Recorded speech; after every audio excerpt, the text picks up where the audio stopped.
सूचना केवल हमारे विचार हैं, वित्तीय सलाह नहीं। निर्णय लेने से पहले खुद शोध करें। किसी भी लाभ या हानि के लिए हम उत्तरदायी नहीं हैं।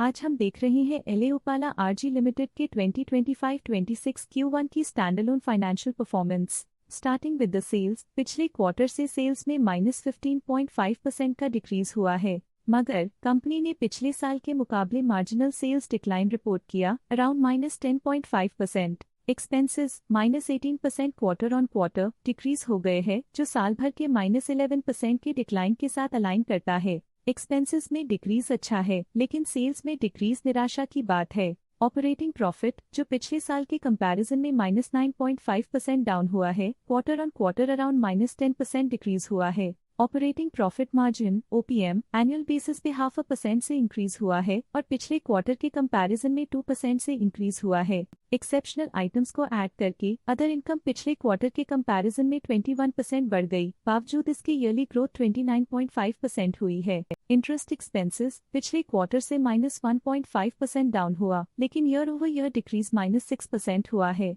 डिप्रिशिएशन कॉस्ट में 6.5% का क्लाइम देखने को मिला और ईयरली बेसिस पे 5.5% का इंक्रीज देखा गया। प्रॉफिट बिफोर टैक्स एनुअली 1.5% बढ़ा, लेकिन प्रीसीडिंग क्वार्टर से -1.5% डिक्रीज हुआ है। इस साल कंपनी ने 25% टैक्स पे किया और क्वार्टरली कंपनी ने 21% टैक्स पे किया है। नेट प्रॉफिट ने ईयर ऑन ईयर 7% का इंक्रीज दिखाया, लेकिन लास्ट क्वार्टर से -1% का कंट्रैक्शन हुआ है। इस क्वार्टर के दौरान कंपनी का परफॉर्मेंस इतना अच्छा नहीं रहा। नेगेटिव नेट प्रॉफिट लॉसेस को इंडिकेट करता है। वहीं अगर एनुअल एनालिसिस की बात करें तो इस साल कंपनी का परफॉर्मेंस ठीक रहा। अर्निंग्स पर शेयर ईपीएस में साल भर में 0% का इंक्रीज देखा गया, लेकिन क्वार्टरली में 1% की गिरावट भी नजर आई। इस क्वार्टर में कंपनी का ईपीएस इतना अच्छा नहीं रहा। नेगेटिव प्रॉफिट कमजोर एफिशिएंसी को दिखाता है। एलए ओपाला आरजी लिमिटेड के फाइनेंशियल स्नैपशॉट को रिव्यू करते हुए कुछ मुख्य ट्रेंड्स सामने आए हैं, जो कंपनी की परफॉर्मेंस पे रोशनी डालते हैं। जून 2022 से जून 2025 तक एलए ओपाला आरजी लिमिटेड की फाइनेंशियल जर्नी में सबसे पहले बात करते हैं सेल्स की। इस साल सेल्स में -8% की गिरावट आई है और पिछले 4 सालों में भी -13% की गिरावट देखी गई है, जो एक लंबे समय तक गिरावट को दर्शाता है। 3 साल पहले के बढ़ती हुई सेल्स के बाद पिछले 2 सालों से सेल्स गिर रही है, जो ग्रोथ मोमेंटम बनाए रखने में चुनौतियां दिखाता है। अब बात करते हैं एक्सपेंसेस की। इस साल एक्सपेंसेस -1.5% घाट गए हैं और पिछले 4 सालों में -3% की कमी आई है।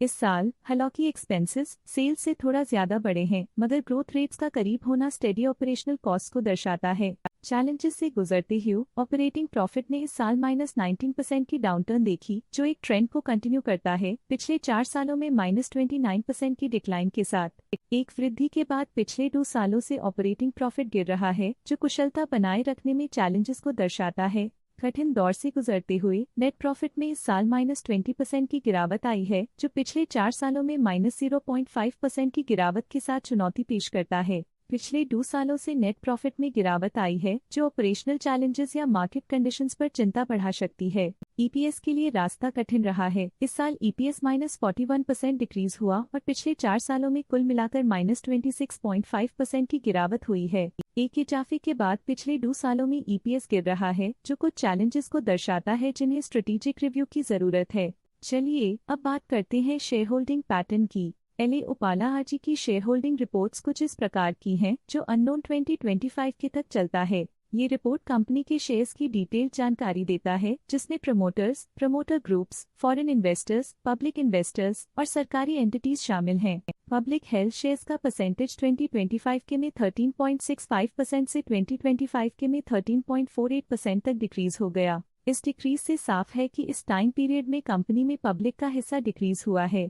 जब कंपनी के शेयर्स का अधिकतम हिस्सा प्रमोटर्स, एफआईआई, डीआईआई या गवर्नमेंट के पास होता है, तब ये माना जाता है कि कंपनी मजबूत हाथों में है, जो स्थिरता और मजबूत समर्थन को दर्शाता है और इस मार्केट की स्थिरता बनी रहती है। डीआईआई डोमेस्टिक इंस्टीट्यूशनल इन्वेस्टर्स ने अपना शेयर होल्डिंग 2025 में 19.59% से 2025 में 19.85% तक इंक्रीज किया। ये बताता है कि डोमेस्टिक इंस्टीट्यूशंस ने कंपनी में अपना इंटरेस्ट 0.26% तक इंक्रीज किया है। फॉरेन इंस्टीट्यूशनल इन्वेस्टर्स की शेयर होल्डिंग में थोड़ा डिक्रीज आया 2025 के से 2025 के में। जो दिखाता है कि फॉरेन इंस्टीट्यूशंस ने अपने स्टेक को क्वार्टर टू क्वार्टर -0.09 से डिक्रीज किया है, जिसे पता चलता है कि उन्होंने अपनी इन्वेस्टमेंट्स को पुल बैक किया है।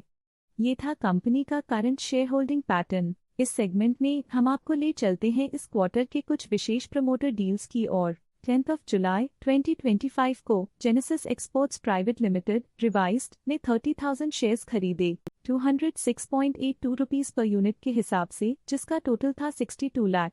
10 जुलाई 2025 को genesis exports private limited revised ने 20,000 शेयर्स खरीद लिए 213.03 रुपीस पर यूनिट के हिसाब से, जिसका टोटल था 42.6 लाख।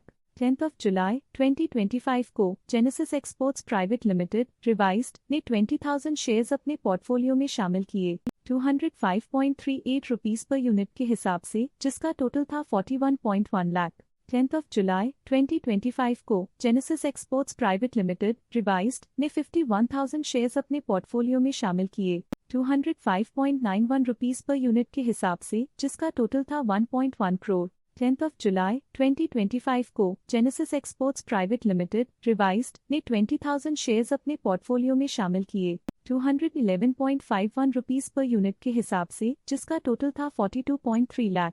10 जुलाई 2025 को genesis exports private limited revised ने 65,000 शेयर्स खरीद लिए 199.8 रुपीस पर यूनिट के हिसाब से, जिसका टोटल था 1.3 करोड़। तो ये थी इस क्वार्टर की कुछ सर्वाधिक चर्चित प्रमोटर डील्स, जो दिखाती है बाजार के नए रुझान। आज के लिए फाइनेंशियल सेक्टर में इतना ही। देखने के लिए धन्यवाद। स्टॉक लेटेस्ट न्यूज अपडेट के लिए चैनल को सब्सक्राइब करें और वीडियो को लाइक एंड शेयर करें।